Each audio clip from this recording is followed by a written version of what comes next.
possible, it'd be dope to try and catch the backside of me looking out over the whole crowd. But hop on stage. Should I just hop on stage with you? just hop on stage and be like, yeah. You should. Who cares? It would be smooth. Like, Just hop on. it sounds like, what's going on, man? It sounds like there's no expectation. Like, Dude, I think it's a free for all. I think you can do whatever you want. Yeah, is there people actually in there? There is, but you know how everyone hella scared to sit in the front? So they're all in the back. So I was like, whatever, bro. We're going right in the front. So I should like get off stage and walk through the crowd. Yeah, it's good. Yeah. I'll follow you the entire time. That's kind of cool. I don't think anyone's ever done that. That would make some noise for sure. Memorable. Yeah, because I think like from a symbolic standpoint, if I just stand at the same level as everybody, then I'm not like any better than anybody, or I'm not trying to act like I'm like this public fake, like Facts. somebody to be worshipped. Facts. Yeah. But at the same time, you know, a lot of kids need to kind of focus. Mm-hmm. So that's partially why I would walk through the crowd. I'd be like, yo, I'm just going to walk through the crowd and make sure that y'all know that I'm going to call you out if you're on your cell phone and you're not paying attention. Something like that. That would be jokes. That'd be jokes. Yeah. So we'll see. Oh, Adrian. What's up? Yeah, the Rocky Balboa, Adrian. Yeah, exactly. That's the number one thing she gets. Hilarious, bro. Yeah. Adrian. All right. Okay. Yep. Is it? I appreciate it. Thank you. To you as well. You got this. Yes. Is it even mandatory to be in there or not really? No, bro. Well, it's depending on. Here's the thing, though. Yeah. It's so super deep. You know what I mean? Hell yeah, facts. So it's really just about keeping it real with the students and keeping it focused on the message and not trying to teach a whole seminar in 45 minutes. That's my hard part. No. It's just kind of giving enough to get them more interested in spending more effort. Hello, how you doing? Hi. You came to the office that one time. I did, yeah. Ben. Yep, right? Glass. Yep. Nice to see you. Yeah, I'm about to speak actually. Yeah. It's gonna be cool. Yep. All right, well, I'll see you in there. All right, for sure. Yep. Yep. Yes, sir. BG, And then just recognize that, you know, we're working with the new era, the new generation that doesn't really have appreciation for how the fire has been burning and how they need to stoke the flame. They need to not just take it for granted and roast marshmallows and eat s'mores, but they need to actually build the fire too. Throw some logs on that thing. I'm about to say, I don't even know if they can get the marshmallows in there, bro. They don't even know where the graham crackers are at. You know what I mean?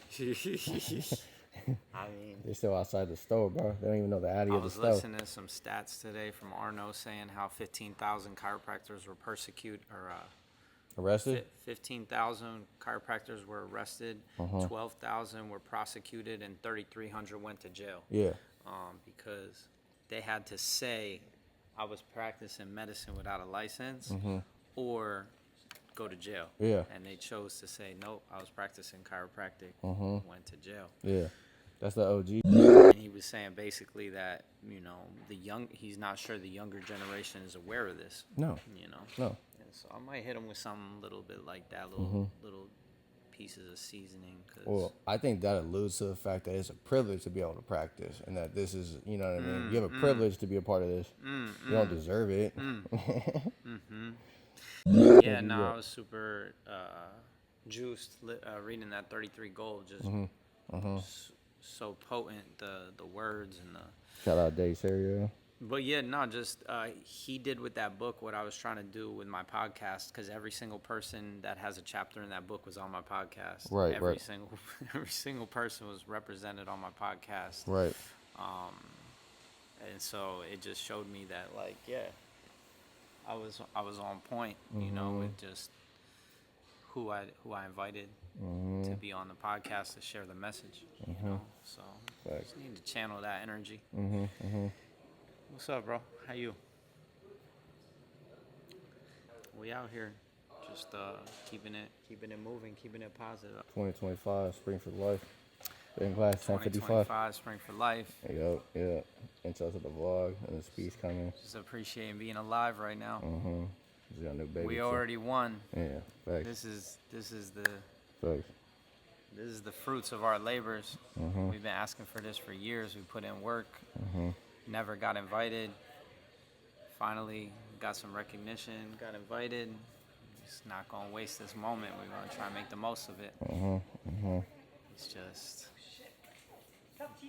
It's just about trying to be authentic, but also keep them in mind. Who am I speaking to? Get right to the point immediately. I almost feel like that palette of adjusting could have came like as a second slide before me, but I'll introduce him. I'm trying to think about what I could say about myself because I don't want to make it about myself. Yeah, but what I facts, could say facts. about myself that would be helpful. Yeah. But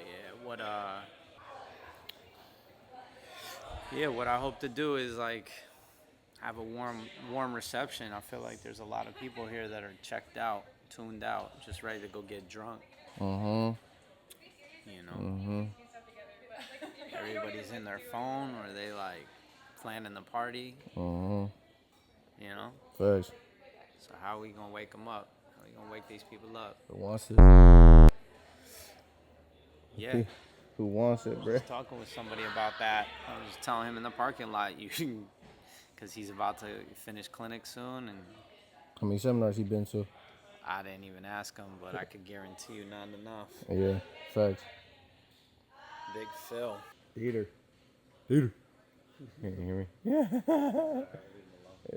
He's trying to get back in. I'm gonna go in there with you. All right, it's good. Go in and catch a vibe of the environment. You know, good. oh, my boy Dale. Dale, what's up, man? Good to see you. Good? Yeah, I'm actually gonna get a chance to talk to the school finally. Yeah. It's been a while. Yeah, it's been a minute. Still Oakland? Still repping Oakland.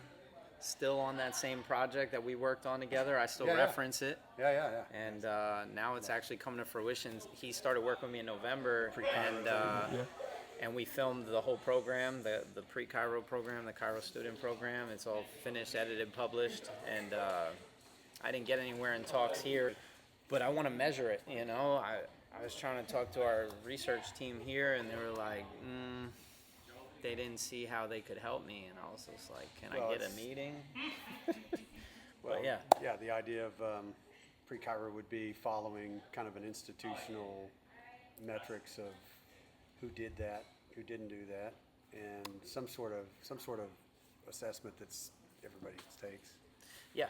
You know, you don't have to say how they're doing in classes. You just, it's something else.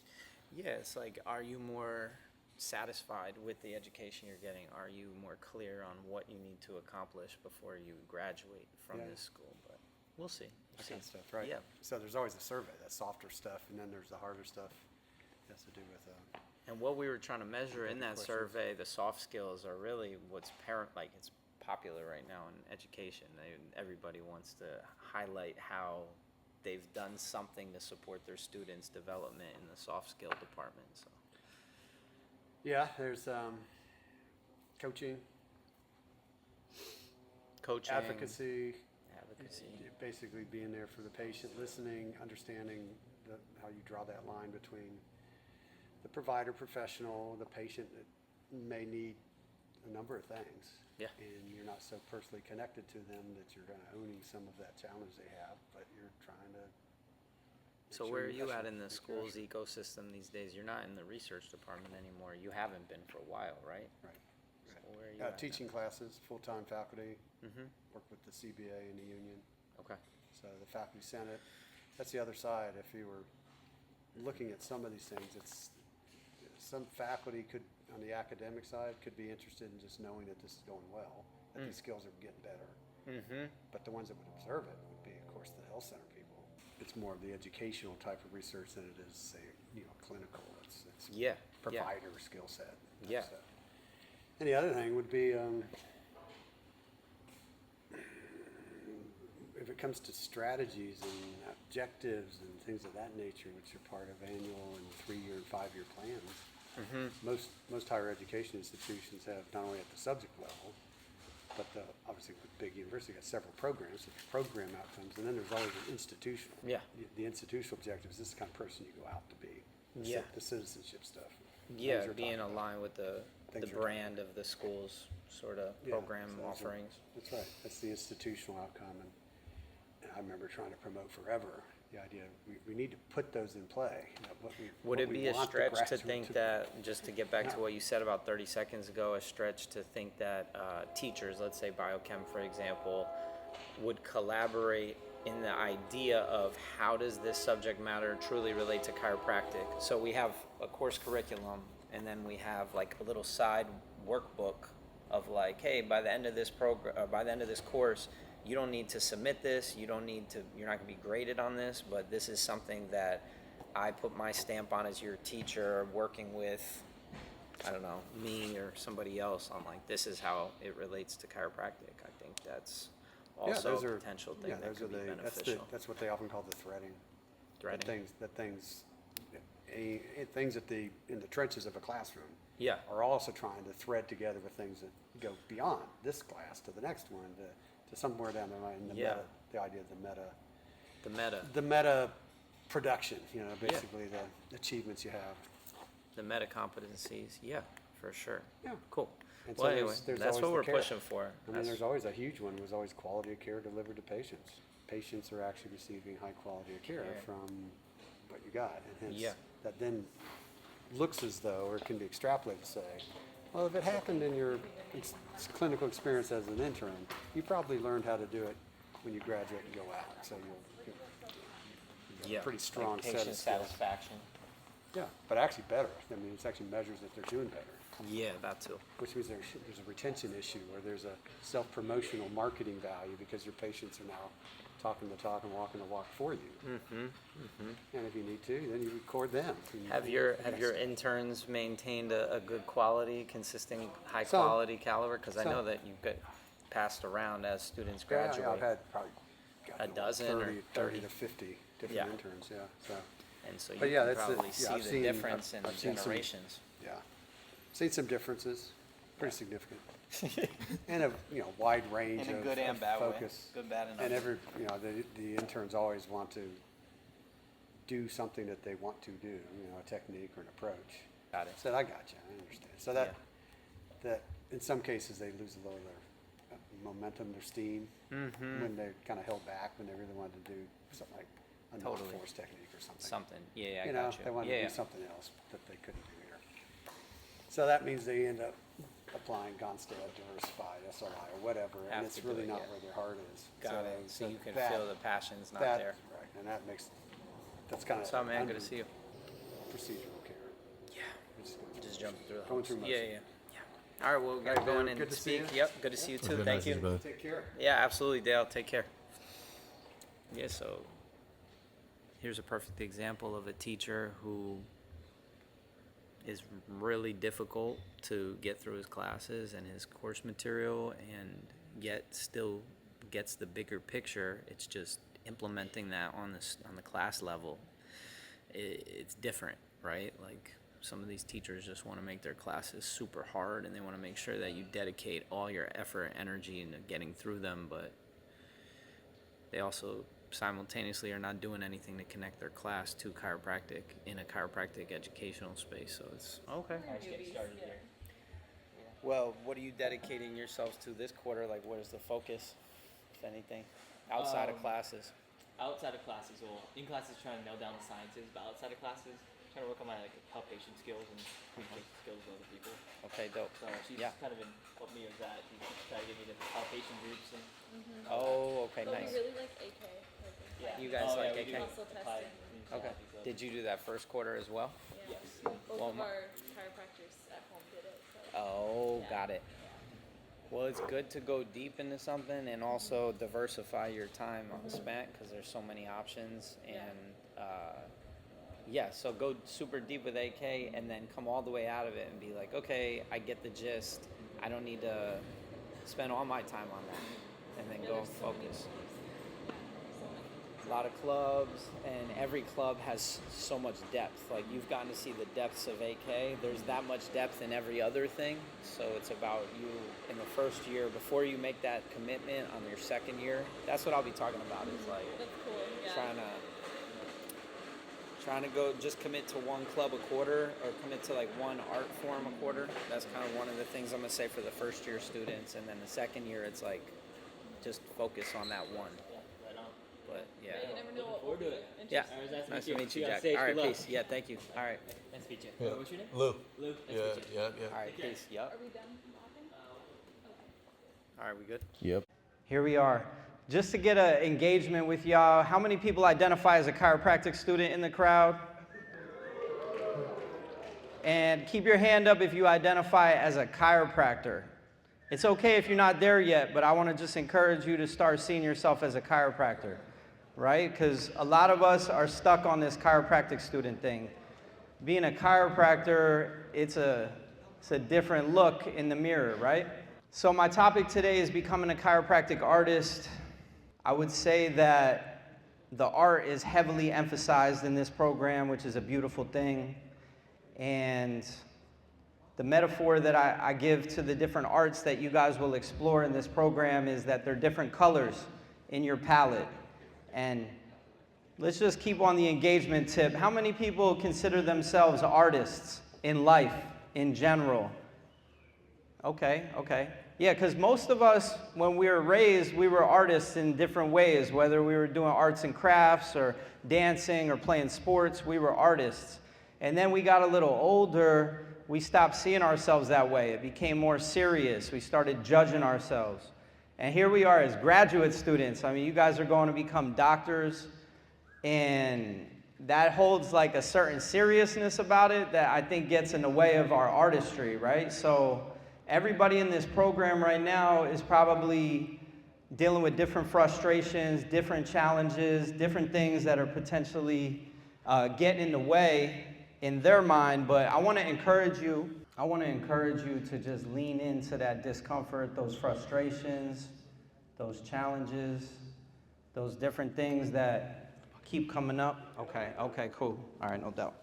Yeah, so becoming a chiropractor, it's like a self-development process, self-awareness, and a lot of people are maybe lacking motivation in this room. And I want to just remind you that that self-awareness piece is what drives your motivation. So spending time getting to know yourself, reflecting on how you've been conditioned, how you've been thinking based on your mother, father, teacher, preacher, your coaches, it's something that you need to spend a lot of time with, right? The more you spend time getting to know yourself, the more you can identify your strengths and your weaknesses. They're both valuable. They're both what are uniquely you. And I just wanted to start with that, right? Like those things that we kind of suppress or push away, that we get frustrated about ourselves, like we need to lean into that and use that as our strength, or at least use that to work on ourselves, right? This continual evolution, it never stops. So my goal with this talk is to go through the developmental process of becoming a chiropractic artist, going over years 1, 2, and 3 uniquely, because I recognize people in this room are at different stages in their process. And I understand that, I appreciate that. Start by going over how I would encourage you to think about the overarching way that you approach this program. I try and get it simplified down to your exposures, your experiences, and your expression. So my thing is, a lot of you are not being challenged enough to express yourselves. Expression could look a lot of different ways. It could look like going out to the local cafe and talking to somebody about chiropractic, putting into practice the things that you're studying all day long, right? You're constantly consuming information in the classroom, having to study for tests. I want you to try and be honest with yourself. How much are you consuming versus how much are you producing? Right? We live in a culture right now where people have to create things to gain notoriety. You have to commit yourself to producing in order to participate in the arena that we call like being a small business owner. Your exposure's really big to expand your context. And just to cut straight to the chase on what it means to become a chiropractic artist and the palette of colors that I try and organize around is, we've got our intention, our mindset. What is your clear objective? How do you view the vertebral subluxation, right? What makes us unique and distinct is the vertebral subluxation. It could be more of a global alignment thing like chiropractic biophysics. It could be more of a meningeal thing like network or sacro-occipital technique. It could be more of a joint fixation type of thing. We could get into a number of diversified Gonstead. But to be an artist, I believe, is about shifting away from this joint fixation model a little bit and being a little bit more recognizing that the whole body is malleable. It's constantly changing, right? When we look at how many of you study the 33 principles like on an ongoing basis, not just for class? Okay, not too many people. I was in that boat where I wasn't really studying it. As I was going through school, I saw some of the fraternity members raising their hands. There was a book recently published called 33 Gold, came out this year. It's a bunch of different authors trying to make the 33 principles relatable. It just came out. I've been reading it. I think it's gold as far as being a chiropractic student. What are we dedicating ourselves to? How are we spending time? But just to get back to the palette of colors, right? In year one, it's up to you to expose yourself to basically as many different approaches as you can in year one. I like to say if you got 4 quarters, commit every single quarter to one club deeply, like one art form, whether that's, I don't need to go down the list. You guys have your core classes, your electives, and then you have student clubs that go beyond the electives. So spend time for an entire quarter. And when I was a student, Network Club was kind of fading, and I was asked to step in and just represent the club. I didn't have a lot of passion for Network, but I appreciated the people that were holding it down. So I stepped in and represented it, and I started getting a little judgment towards me. And then I was questioning that, like, why are people judging other students that are just trying to help and be a part of the greater fabric of the student culture? And I think that far too often you guys will judge other techniques, other student clubs without really knowing what you're talking about. You have limited experience and exposure to what it is that they're so passionate about. And every single one of the different techniques that's offered here, it was somebody's life work. It was somebody's whole life spent just developing and building that and refining that. So have some respect for your peers. Enter it with more of an open mindset. If you have a bad experience at a student club, go back and have another experience. But keep exposing yourself, because it's gonna catch up to you in the future where you run up against some challenges and you need to keep an open mind and stay flexible. But anyway, back to the palette. So I think to shorten your learning curve with the art of chiropractic, I just want to speak on basically a framework. Some people call it, the first step in the framework is like dropping in or setting your intention or getting clear on what type of state of being you're coming from before you approach somebody. This is before you even get to hands-on, but as somebody comes into your office and they start to act like curious about your approach, and you're having a conversation with them, that state of being, that starts with you becoming a better version of yourself, which you've heard over and over and over again from speakers, but I don't know how many of you are taking that to the next level. I know you're stressed out with classes and the program, but making time for yourself, making time to better yourself, that's super important. I just want to stress who you are precedes your chiropractic art, right? Like who you're showing up as. So that's that self-awareness piece. That's that self-awareness turning into motivation, taking action, turning into more motivation.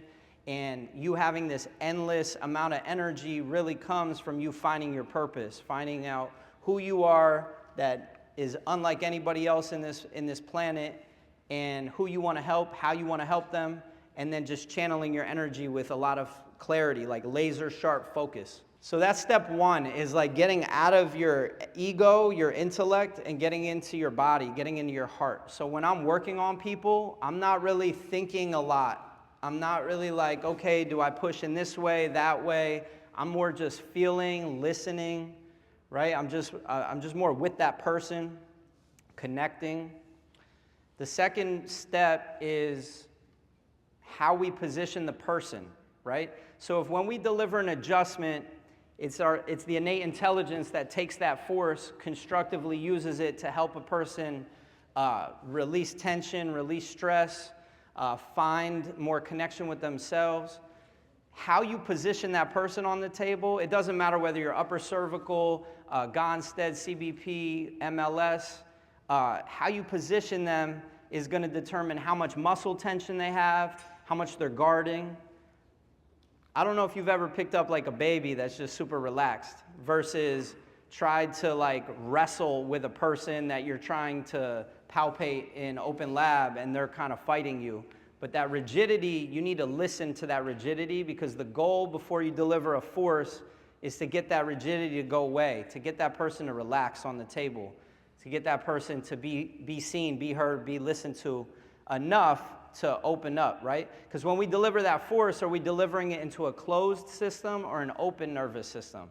And I think that's a really key piece that y'all need to like really pay attention to when you're palpating each other, when you're doing setups on each other. How relaxed is this person? If they're holding their breath, because in classes here they say take a deep breath and then let it all out. A lot of the times you don't time it right and then they're holding their breath and they're rigid. You're delivering a force into a rigid system.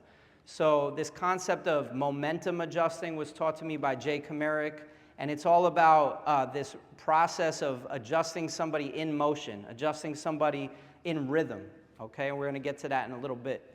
So that's patient positioning, and then your position, right? Where is your center of mass? Everybody, depending on the size of your belly, the size of your height, your background, everybody has a different center of mass. Most people are either below the belly button or above the belly button, like right below the sternum or below the belly button. But your center of mass should be over your base. Your base is your feet. How your feet are distributed, the weight in your feet, help create that stability. And when you're stable and your center of mass is stacked over your base, you don't need to deliver a lot of force. You don't need to be super fast. You could just deliver a clean, precise adjustment, and it's going to feel like it doesn't require a lot of energy from you. So a lot of people get injured in school and in the beginning of their careers because they don't spend enough time getting in their body often enough, whether there's someone on the table or not, but just going around the table and feeling how much weight is distributed in one direction or another. How relaxed do you feel? In the beginning, everybody's hands are shaking, everybody's hands are so tight, their shoulder is receiving that recoil of force going through. Like they deliver a force into somebody and it comes right back into their shoulder. So I'm just trying to get you to start thinking about asking yourself before you get to the force delivery, how relaxed is your body? And then how relaxed are they?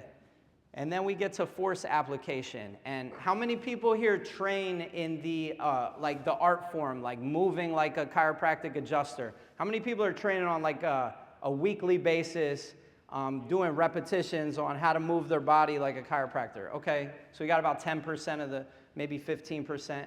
That's kind of alarming, because I think that muscle memory is like the first step, right? That conscious incompetence of like, dang, I move slow, or I'm really uncomfortable when I'm moving like this, or I'm not big enough. I'm not that big of a person. I have a 405-pound patient right now. So I'm just saying, you can adjust people. You don't have to be really big. If you're really big, you're going to have to kind of back it off. There's a lot of athletes that are really strong, and they need to learn how to soften their abilities. The force application, what I find, so for the people that raise their hand and are training on a daily basis, what I find is that people go through the motion and they get into the rhythm and they're building their speed and they're developing their muscle memory, but there's like a lack of preciseness in where they're visually or mentally delivering that force.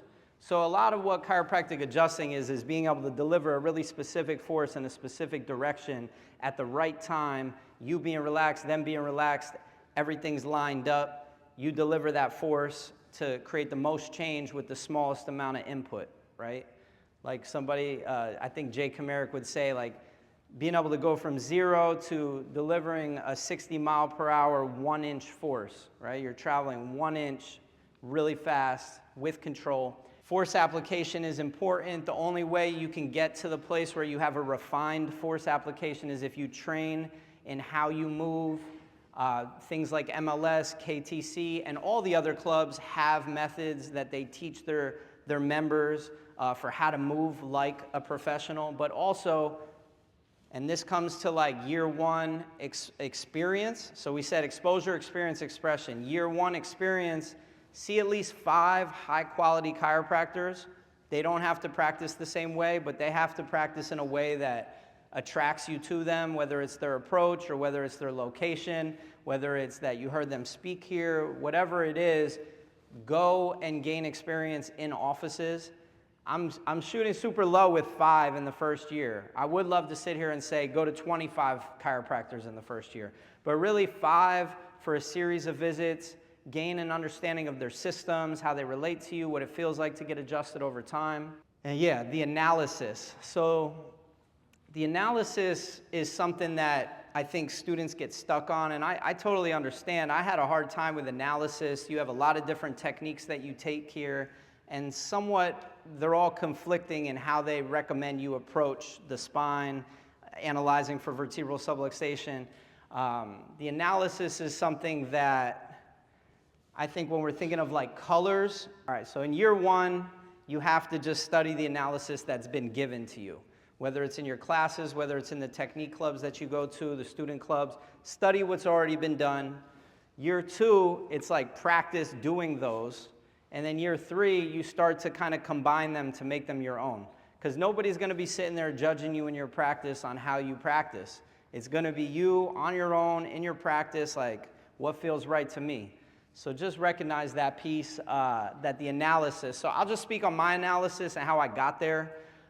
In class here, you do like a supine leg check, but then in network club, while I was spending time there, there was this whole like different phases of neurological tension where when somebody turns their head, if the legs even quickly, that means that the meninges engaged quickly, so it's upper neck. But if their legs even slowly, the meninges engage slowly, so that's their lower neck. That was like enough for me to make sense of whether I was going to adjust somebody on the right or the left at the higher or the lower part of their neck.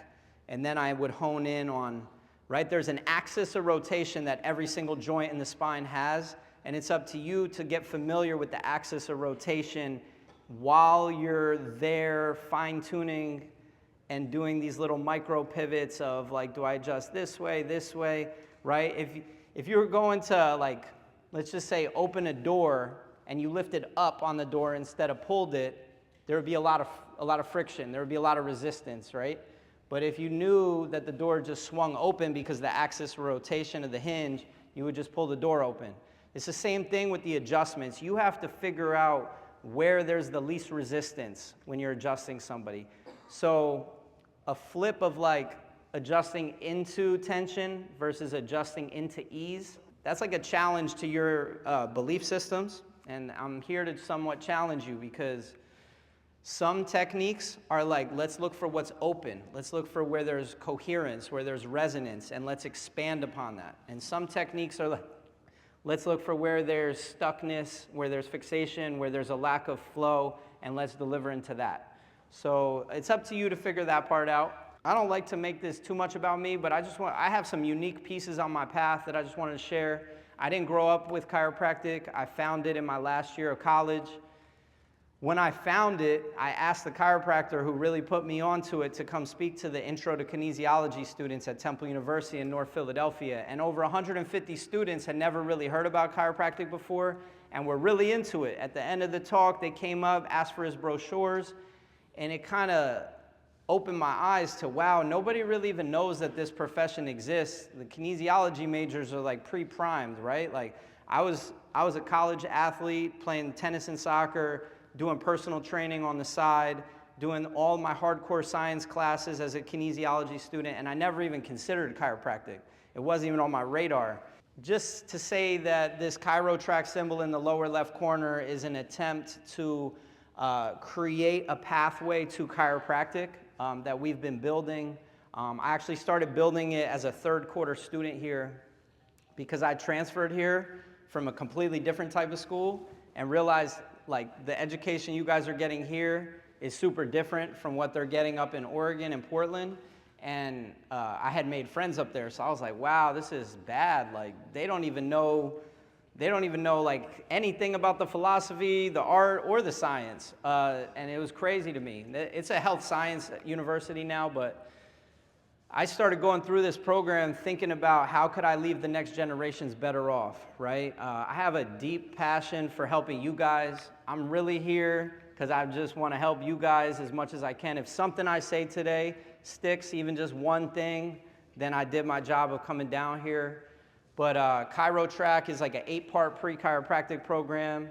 My contention is that if students were challenged earlier in the path, that by the time you got to chiropractic school, you would have already had tons of exposures, experiences, and expressions, know what you want to study, be able to go deep on quarter 1, right? Because that first year, it's not as high pressure as year 2. Now you're preparing for boards, you're getting ready for clinic, and you're taking the same amount of classes.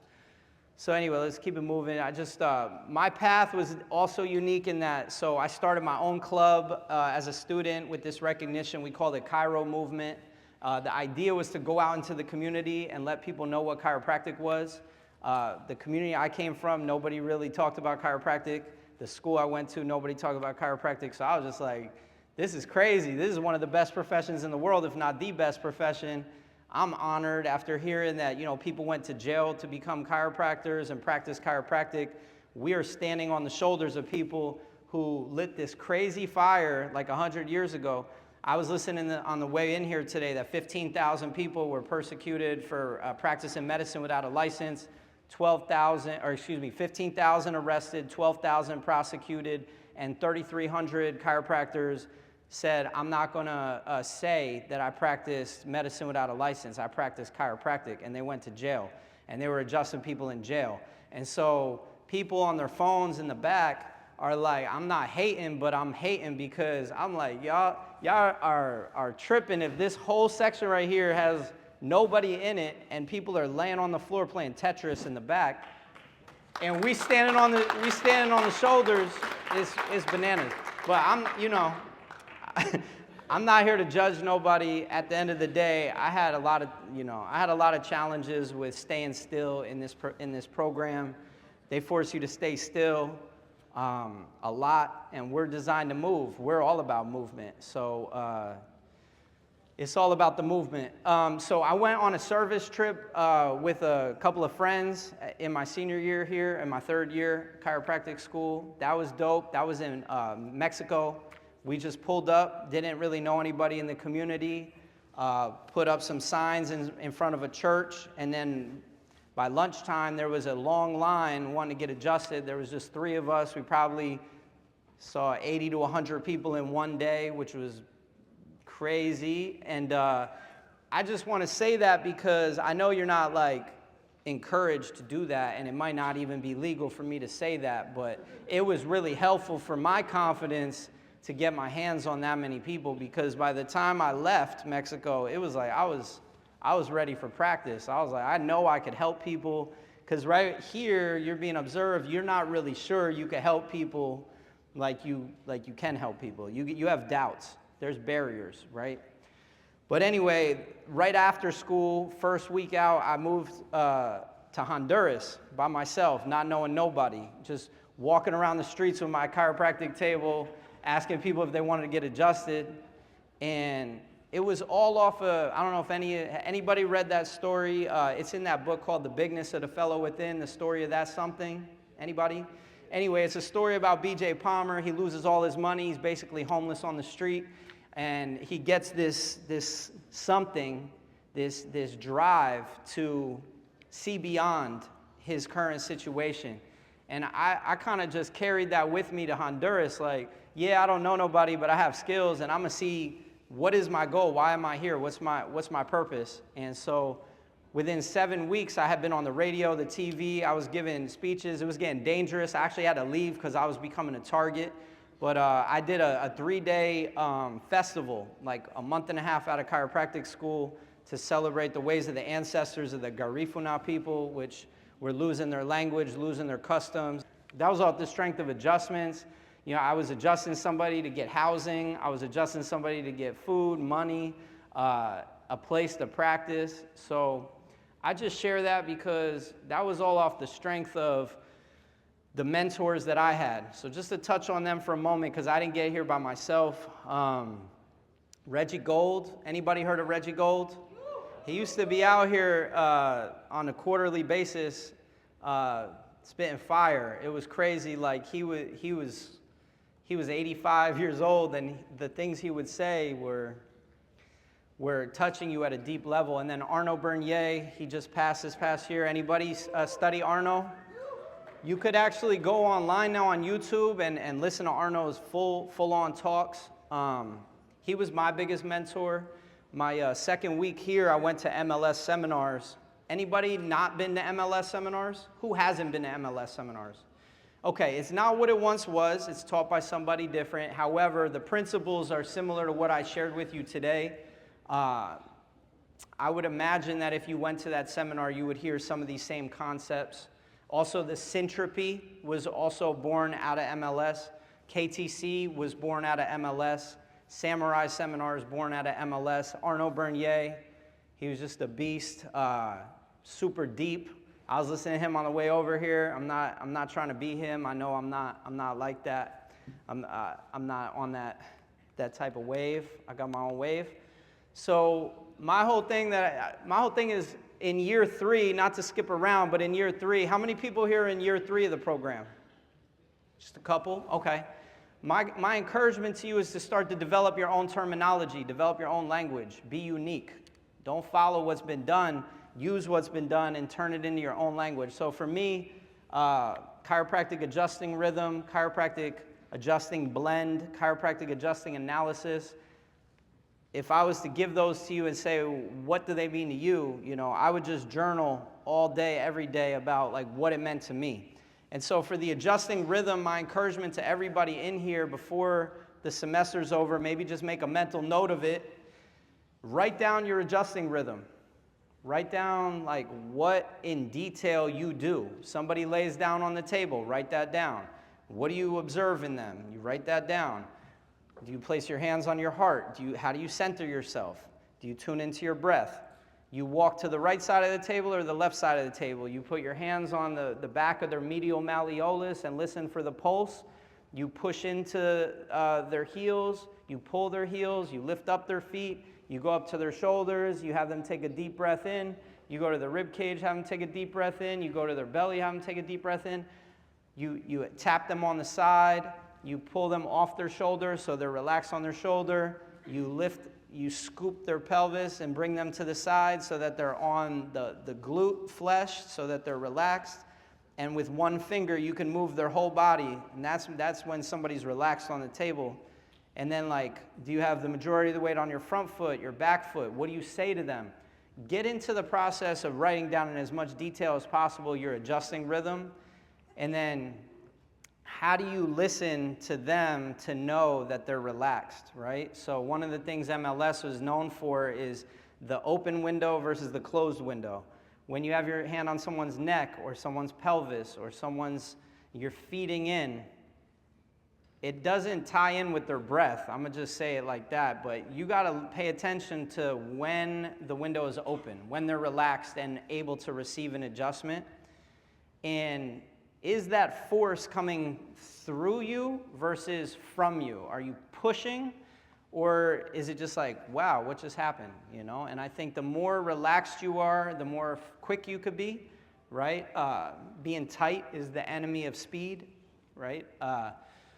And then your analysis, right? I blend like network with diversify, Deerfield. I use Deerfield. I bring the feet up. If one foot goes farther than the other, the foot that doesn't go as far, I'm thinking is like the AS ilium or the PR or PL sacrum or whatever, the side that goes further. So anyway, so like I'll pull one side of the pelvis and push one side of the lumbar. That's kind of my rhythm / analysis. And it's kind of rooted in, I think you guys take physical therapy, and there's lower cross syndrome, where it's like if the external hip rotator is tighter on one side, then the QL is going to be tighter on the opposite side. So I'll usually like kind of go off of this pattern that I just keep seeing showing up over and over again, where one side needs to be pulled and one side needs to be pushed, the yin and yang. Anyway, I don't want to get too much into me. I'm just trying to give y'all some insight into how I practice. Right after school, the Mexico thing was starting to gain traction. My friend that I went with as a student, John Martinez, we ended up teaching a seminar to Mexican chiropractic students, and he's continued doing that to this day. Matter of fact, you guys could still travel to Mexico, I believe, in the summertime, and do that same pilgrimage that I did as a student. The downside is you got to pay for it, and it's not cheap. The upside is you can have a spiritual experience and learn what it's like to deliver 100 adjustments in a short period of time, get out of your mind and get into your heart. Because when there's a line of people, you don't have time to think. And that's the same in practice, right? Like, people are going to have all types of judgments of chiropractic when they come in. How much do you allow that to penetrate you? In Centrope's language, they call being the primary oscillator. Jay Kamerick would say, be louder than the person that's coming in. So like yesterday, for example, we had somebody bring up that whole story in the news of somebody who was adjusted and then had a stroke or whatever. And it's like, am I going to allow that to get under my skin, or am I just here to serve? Right? And so you're going to be challenged all the time by people's belief systems, judgments, commentary, how they view you. And it's up to you to kind of have this sort of force field. So as a student, I did something called Vipassana. Has anybody heard of Vipassana? A little bit, a couple people. So Vipassana is a 10-day silent retreat that I went on in between 2 quarters. And what it does is it gives you this space. So some energy's coming at you, you kind of just like observe it. You don't have to absorb it. You don't have to buy into it. But it was really helpful for me. I just want to put that out there. Anybody done Reiki at all? So you could do a weekend Reiki seminar, and then you could start practicing Reiki. That's another great way to protect your energy, gain control of your energy. All these little things helped me along the way, which is why I'm sharing them with you today. But we've been in Chinatown, Oakland for 12 years. Just to speak a little bit on that process, once I got back from Colombia, so we went 8 weeks through Colombia doing the same thing we did in Honduras, just walking around with the table. We would pull up in a township and basically say, hey, can we have a space in the community center to adjust people on donation? And that worked. Everywhere we went, we would speak to like the president or go on the radio and be like, we're going to be right here, and people would pull up, and that was amazing. And I just, I'm not sharing these to say you need to go do that, but get out of your comfort zone, go on an adventure. Not everybody has that privilege. I didn't have any kids. I didn't really have anything holding me down as far as a business or responsibility. Our office is called The Shift, Chiropractic and Community Wellness. The way we structured it is we've got a nonprofit where we see people for a different price than our cash practice. If you want to be able to take care of people that can't necessarily afford it, like really can't afford it, just are not devaluing your service but can't afford it, you kind of have to have a separate business. You're not allowed to charge different prices. You can, when you're setting up your financial systems, give free visits out. So you could be like, hey, I'm going to give you extra free visits to lower the price down to what I'm charging through my nonprofit. But we did the nonprofit for the Public Service Loan Forgiveness Program, which to this date, I'm not convinced that it's going to work, but it took the student loan thing off my mind. Like, it wasn't a big deal anymore. So 10 years of working for yourself in your own nonprofit gets you forgiven for your loans. So start your nonprofit right when you graduate, charge a different price for people. Within 10 years, theoretically, you'll be forgiven. I can't promise that, we don't know, but we don't really know. But so then our practice, the Shift Chiropractic, I would just describe it as being extremely diverse. We're in Oakland, one of the most diverse places in the world. I'm from New York, inner city, so I'm comfortable. I went to college in North Philadelphia. this is just something for you to take a picture of, maybe think about. At the end, we do have a QR code where you can get like a free download on a chiropractic artist workbook, but this was just something we put together to think about who you are, like how you're gonna show up as a chiropractor, right? What type of communication style are you gonna have? What type of energy are you gonna have? The more you could start refining this in your first year, the better, but I would say really this is for the second year students when you're prepping for clinic. So you can kind of just show up knowing who you are and what you're about and like be grounded and rooted in your approach and how you show up for people, you know? Yeah.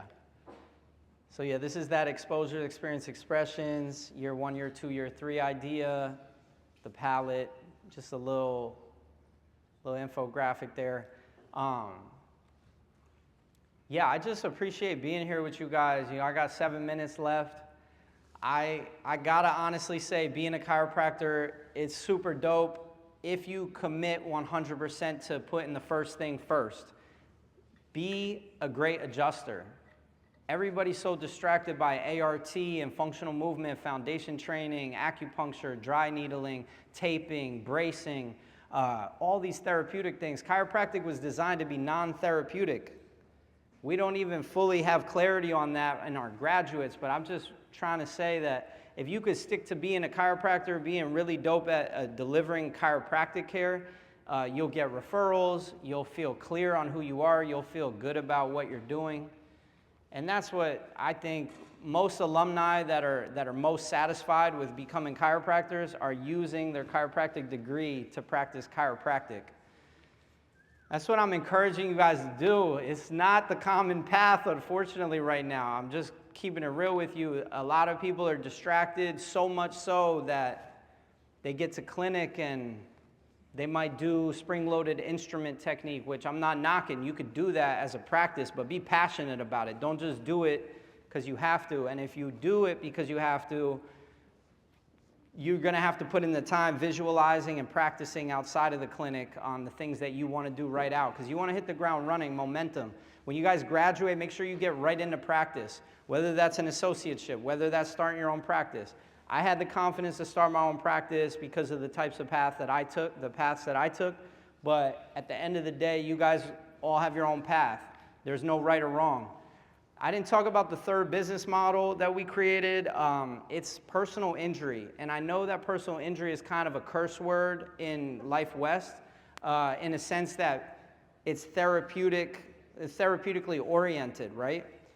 I just want to tell you that I came from a non-therapeutic chiropractic sense of like, I want to honor chiropractic and the philosophy and not come from a place where I'm diagnosing and treating and trying to fix people's symptoms. And you can still do that in personal injury. You're just going to have to turn your eye to the SOAP note, what the SOAP notes say, what the diagnosis codes say.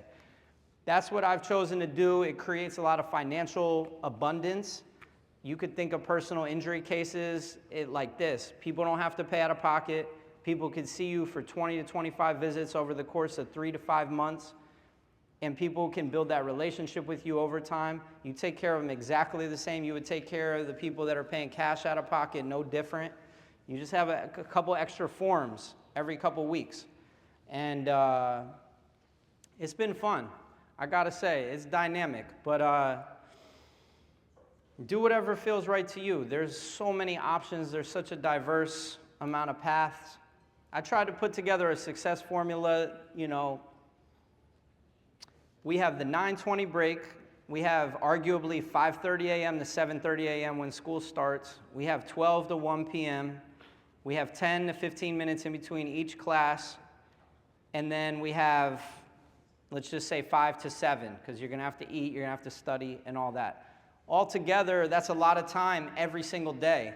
So I'm not saying you need to dedicate all your time in between class and dedicate all your time at lunches and before school to developing your skills, but I am saying you have more time than you think.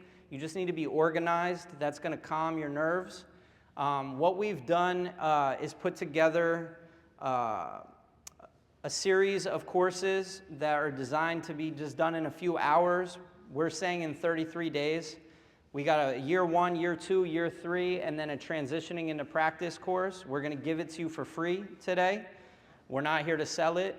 We put a lot of effort into it, but we're only going to make it available to the people that want to take action in the next day or so. We're going to open it up for 33 hours with Life West being the promo code, and it's chirotrack.thinkific.com. We've tried to organize it so that you guys feel more supported and guided to, like, okay, I'm in the first year, second year, third year of the program.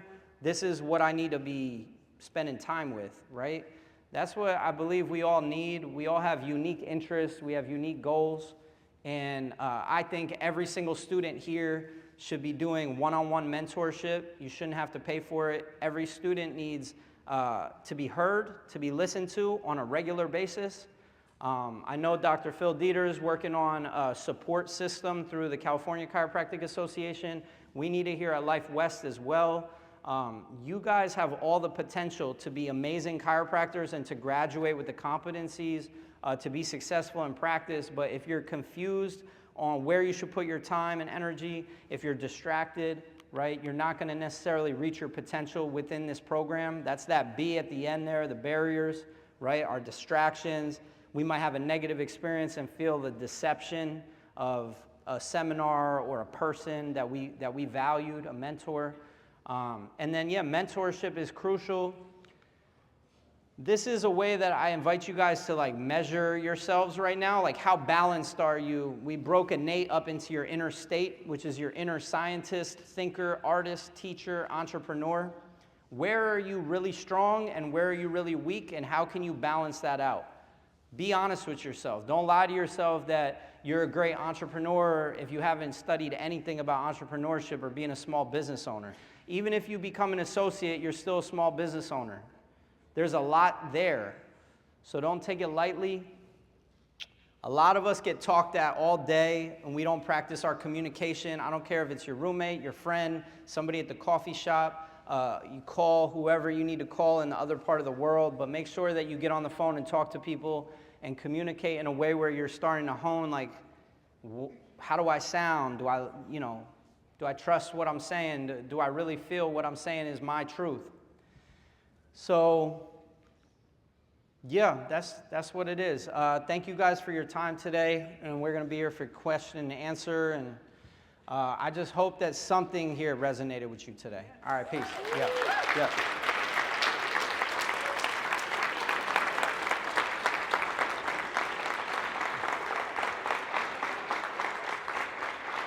All right, so now we're going to transition into what I think is probably one of the more fun aspects of this day right here. Yes, yes. Hey, awesome. Thank you. Yes. Thank you guys so much for having us here. I'm so proud of these guys up here. Can I get one more round of applause?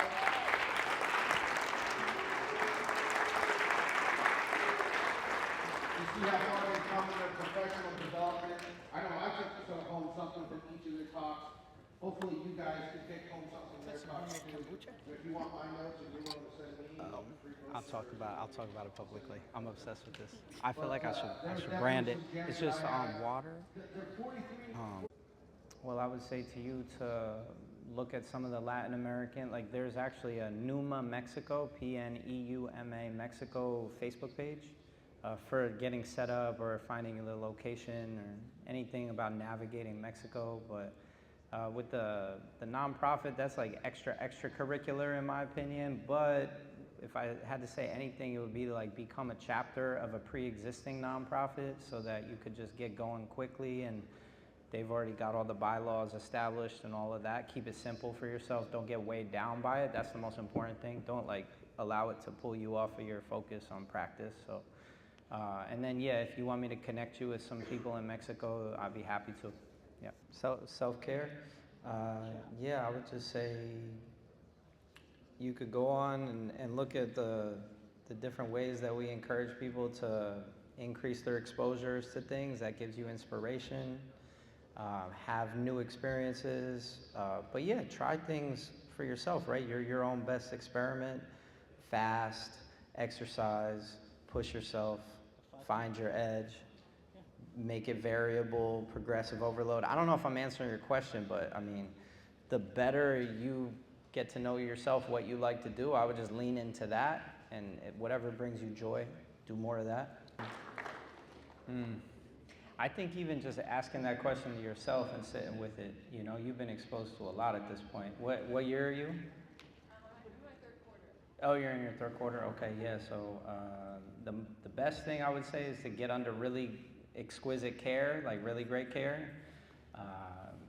The second thing, read some of the best books that are out there. There's some amazing ones. I touched on 33 Gold, but there was another one that came out last year on the legacy of Reggie Gold. In the library here, there's a book by Joe Strauss called Reggie. Joe Strauss's chiropractic philosophy book is amazing, the blue books. And then, yeah, as far as the art, invest in seminars. A lot of people act like seminars are too expensive, but if you go to other professions, one seminar is $2,500 for the weekend. And here we're complaining about $300, $200, $500. I've had people say, I won't go to a seminar that's over $100. And it's like, okay, but that's where the juice is. That's where the most passionate people are, so I'll leave it. Finding your voice. I think finding your voice comes from repetition, spending time, getting out of your comfort zone. You could go speak at local schools. You could go to the cafe and just spark up conversation with people. You could do screenings. I did a lot of screenings as a student for local offices. That's just when you set up a table and basically you have to invite somebody into a conversation with you, and that's one way.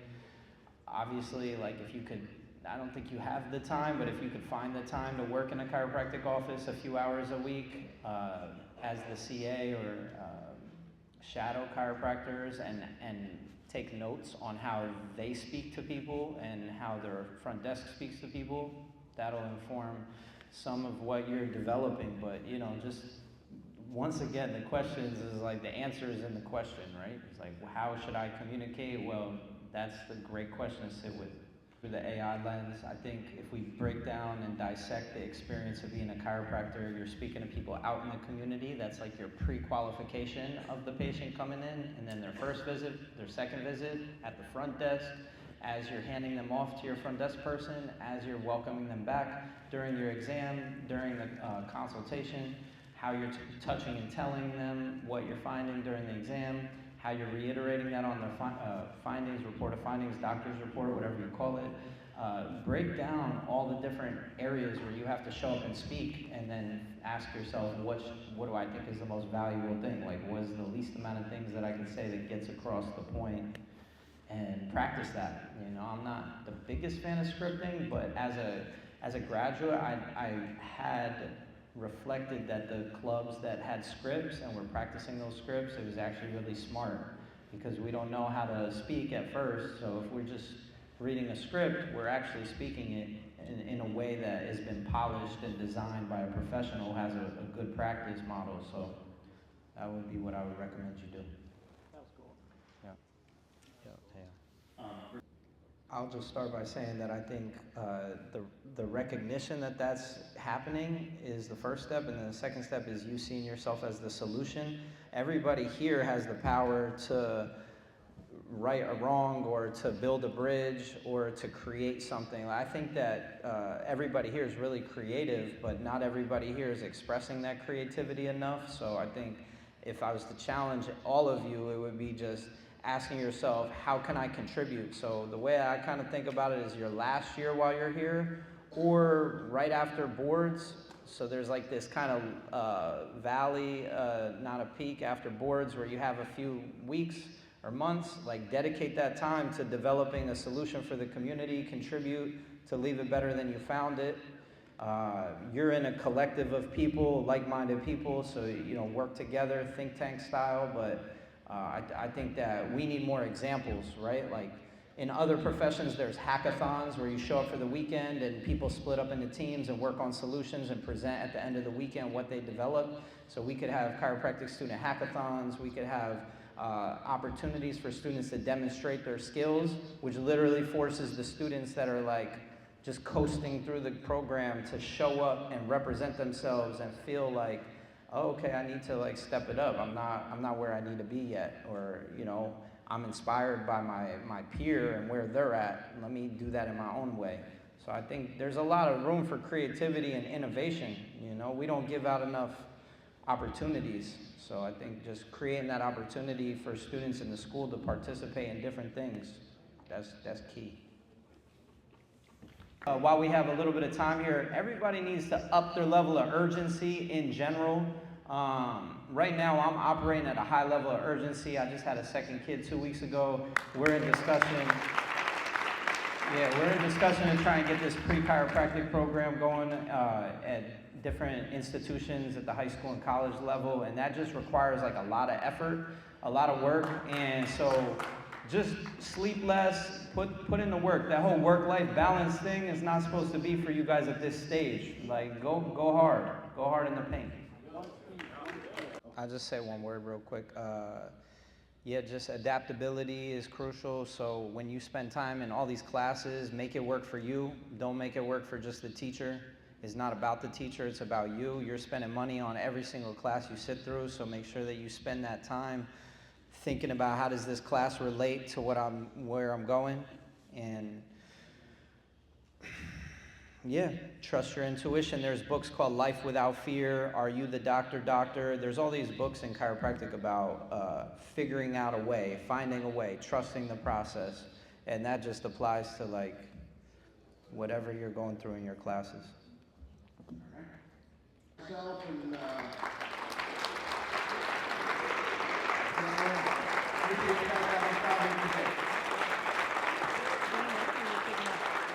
I gotta go get my son.